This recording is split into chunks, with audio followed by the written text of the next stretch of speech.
অনেক সময় আমাদের হাতের যে স্মল জয়েন্ট সেগুলোতে বেশ ব্যথা হয় এবং মর্নিং স্টিফনেস থাকে। দেখা যাচ্ছে ভোরে ঘুম থেকে ওঠার পর এটা স্টিফ হয়ে আছে এবং হাতের যে স্মল জয়েন্টগুলো সেগুলো ব্যথা করছে। রিউমাটয়েড আর্থ্রাইটিসে এরকম হয় এবং এটাতে আরও কিছু রিউমাটয়েড নোডুল পাওয়া যায়।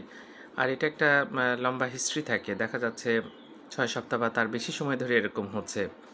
তো যাক, এরকম হলে ভালো একজন রিউমাটোলজিস্ট দেখাবেন। এই ক্ষেত্রে আমাদের দেশে অনেক ক্ষেত্রে দেখি যে ব্যথার ওষুধ খাচ্ছেন, ক্যালসিয়াম খাচ্ছেন, কিন্তু এটা রিউমাটয়েড আর্থ্রাইটিসের চিকিৎসা না। এখানে ডিজিজ মডিফাই করার জন্য কিছু ওষুধ আছে, ডাক্তারের পরামর্শে সেটা ব্যবহার করা যেতে পারে। তাতে কিন্তু রোগীরা অনেক ভালো থাকে, কারণ এগুলো সিস্টেমিক ডিজিজ এবং কানেকটিভ টিস্যুর ডিজিজ। দেখা যাচ্ছে অনেক রকম ক্ষতি কিন্তু হতে পারে।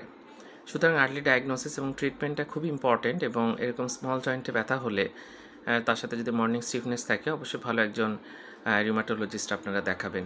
ধন্যবাদ সবাইকে।